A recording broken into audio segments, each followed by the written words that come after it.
My two questions are directed mainly towards Dr. Finkelstein. The first one is we spoke about how liberal it is to support human rights and how it is the way of life of, I guess, the liberal.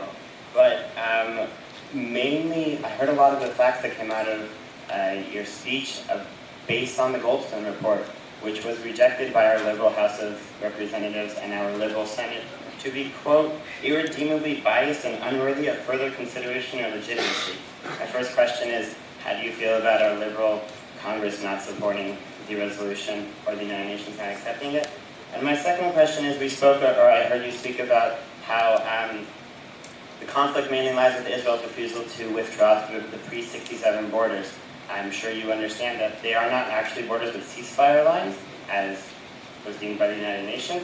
But more importantly, I was wondering in 2000 when the West Bank, the Gaza Strip, the Temple Mount, and a corridor between them was offered to Arafat and rejected, outwardly rejected, what more is to be offered than everything which was offered before? You snuck two in there. Sorry. Should I just go ahead? I'll do it quickly. On the Goldstone report, it is true that our Congress did pass that resolution, and I thought that Mr. Goldstone's retort was quite apropos. Mr. Goldstone said, if you have objections to the report, why don't you state what they are? How can he answer objections to a report if the objections were never clearly articulated, but simply a resolution was passed condemning him? Number two, and I'll repeat the point for the third time, the Goldstone report was actually the most conservative of all the human rights reports. Amnesty International, Human Rights Watch, and so forth, their conclusions were actually more damning than Mr. Goldstone.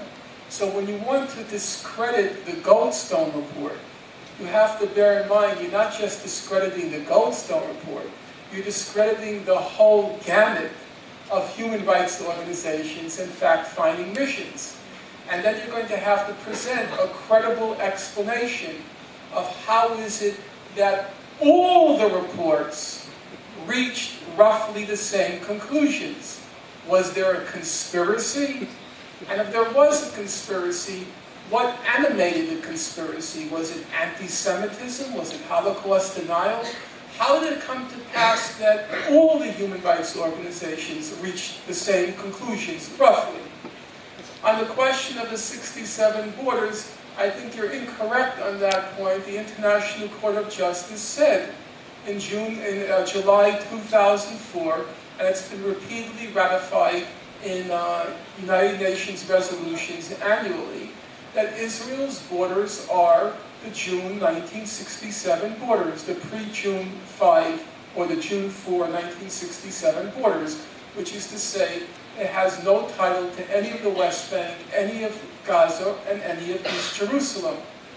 Number three, on the question of what Arafat accepted or rejected, it's a complicated question to go into at this hour. I'll simply quote to you the Israeli Foreign Minister, Shlomo Ben-Ami. He was conducting negotiations at Camp David in 2000, and when he was asked his opinion of the offer that Israel made to Mr. Arafat in the Camp David negotiations, he replied, and now I'm quoting him, "If I were a Palestinian, I would have rejected what was offered at Camp David."